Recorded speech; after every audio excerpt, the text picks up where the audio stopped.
أعوذ بالله من الشيطان الرجيم بسم الله الرحمن الرحيم الحمد لله رب العالمين الصلاة والسلام على رسول الله صلى الله عليه وسلم Assalamu alaikum wa rahmatullahi wa barakatuh. This is Ustada Amina Blake with you, my dear brothers and sisters. I hope you're all very well, inshallah ta'ala. And today we're going to be talking about something that's really important for us as Muslims and for human beings as well, for us as human beings. And this is about self-reflection. Now, self-reflection is something that some of us do, some of us don't do, and it's very important. And it's based on a hadith, which is by Umar ibn al-Khattab, radiallahu anhu, said, is that if we should take account of ourselves before Allah subhanahu wa ta'ala takes account of us. So we should check ourselves. And in order to do this, I'm going to talk about a specific type of nafs, or self or soul that is mentioned within the Quranic text, which is the nafs al-lawwama. Now, Allah subhanahu wa ta'ala tells us in the Quran about nafs al-lawwama. Lawwama or lawwam, it's the same type of word as an amar, and Allah subhanahu wa ta'ala has mentioned this, and the nafs al-lawwama is the nafs that blames itself, so almost self-reproaching nafs. Allah subhanahu wa ta'ala says, Surah 75, and I call to witness the nafs that blames. Blame here is positive, my dear brothers and sisters. It's important for us to think about ourselves in a blameful way, that we are able to take the blame for the choices that we make, unless those choices are done through dhulm, in which case it takes the choice element out. It's no longer a choice then. If we're being oppressed and forced to do something, then this is no longer a choice, of course. So here, this is things that are a choice that we have made from our own free will. Nobody has forced us into doing this thing. So the nafs al-lawwama is the nafs that we should be thinking about or turning to, this characteristic within our nafs, which is taking the blame for the choices that we make. Now, Allah subhanahu wa ta'ala really is very positive about this type of nafs. Why? Because this type of nafs leads to good, leads to us changing ourselves and changes what we want to see in our own lives, all of us. No matter whether you've got lots of small sins that are building up or you've got big, massive sins, the process is the same, my dear brothers and sisters. Allah subhanahu wa ta'ala says, indeed, Allah is the most forgiving and the most merciful. Inna Rabbi Ghafur Rahima.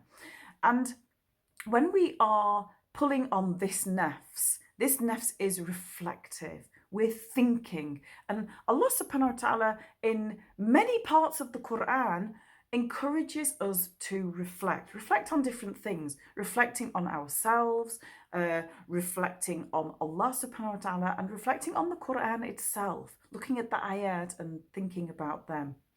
Now, Allah subhanahu wa ta'ala tells us when he's asking us to think about reflection, the words that are used is yatafakkarun, those who reflect. And Allah subhanahu wa ta'ala often links the concept of yatafakkarun, the reflection, or those who reflect, with ayat or ayatin, which is signs. I'll give you some examples, inshallah ta'ala.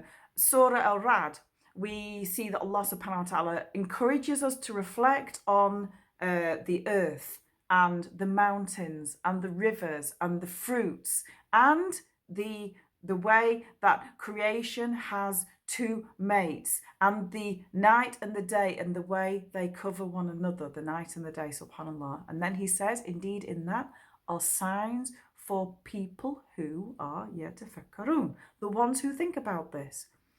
One that's a very deep verse and something we should reflect on a lot, my dear brothers and sisters, is the verse about death. In Surah Az-Zumar, Allah subhanahu wa ta'ala says, Allah takes the souls at the time of their death. And those that don't die during their sleep, He withholds those on who He has passed the decree of death. So when this decree of death has been passed, though your soul will then be kept by Allah subhanahu wa ta'ala. The Malak al-Maut will come and your soul will be kept by Allah.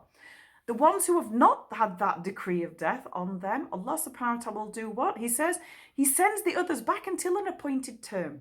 So until a specific time.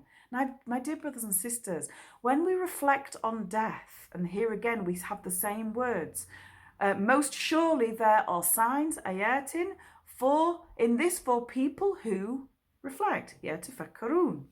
And so we must think about death, because thinking about death encourages us to think about how we live our lives. And it's very important for us to prepare. Death is the thing that is unknown, it's part of al-ghaib, it's feared, it's questioned. We don't have any power over it. Even science can't bring souls back from the dead. Science doesn't have the answers even about the akhirah. Even people of religion have limited knowledge, because it's what? It's al-ghaib. It's us moving beyond the barzakh, beyond the barrier. But if we are those who reflect, yatafakkarun, and we are the ones who do muhasabah, then we, inshallah ta'ala, can be the ones who prepare for the inevitable, prepare for going back to Allah subhanahu wa ta'ala. So whatever you're doing right now, my dear brothers and sisters, in your lives, think to yourself, if I die doing this now, if the medical note comes to me right now, while I'm doing this particular action, what may the outcome be? Is it a way of death, or a type of death that I would be happy, a type of deed that I'm doing that I would be happy passing away doing? Or is it something that actually I need to change within myself? And that can include as well, of course, the people who we are mixing with, our friends. It could include the small things that we're doing. It could include also increasing good. So if you're one of those people, mashallah, who's got to the stage of your journey where you are kind of mostly sorted with the big sins, focus on doing khair, focus on doing good, focus on covering the past, inshallah ta'ala. May Allah subhanahu wa ta'ala accept our tawbah and accept our change and help us and guide us towards change. May Allah subhanahu wa ta'ala make us of yatafakkarun. Jazakum Allah khair. Assalamu alaikum wa rahmatullahi wa barakatuh.